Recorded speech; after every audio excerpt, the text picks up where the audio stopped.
What are the skills that children learn and develop when building emotional regulation? Yeah, so children aren't born with any understanding of emotions, so they don't know how to recognize them, they don't know what it feels like in their body, and they don't have any language to describe what's going on.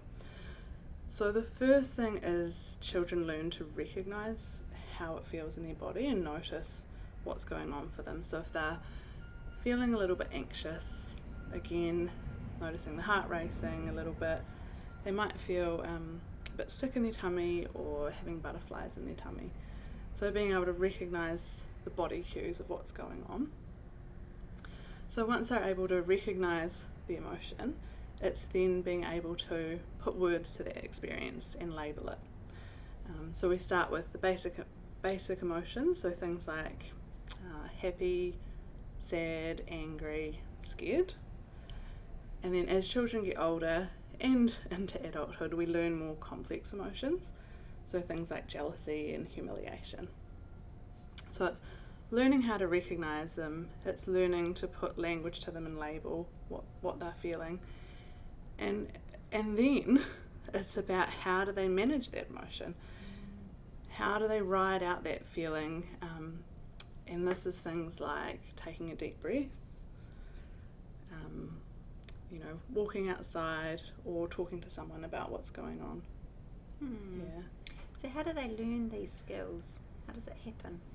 Yeah, so children learn to recognise their emotions, label their emotions and manage them within the context of a really safe, supportive relationship. So this is where the relationship with the parents or caregivers come in. So when children are born, because they have no ability, parents are the main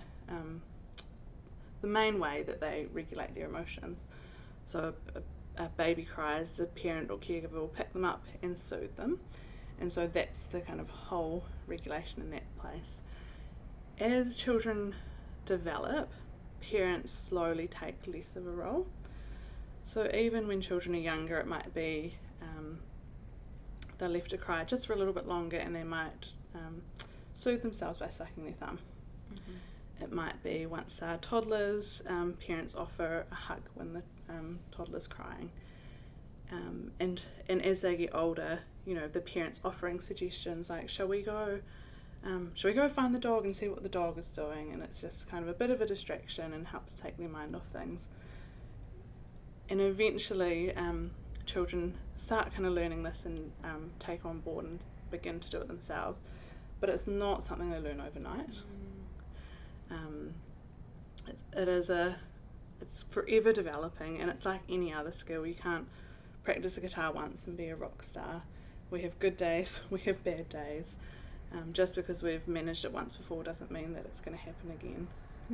So it's a developmental process. Yes. Yeah.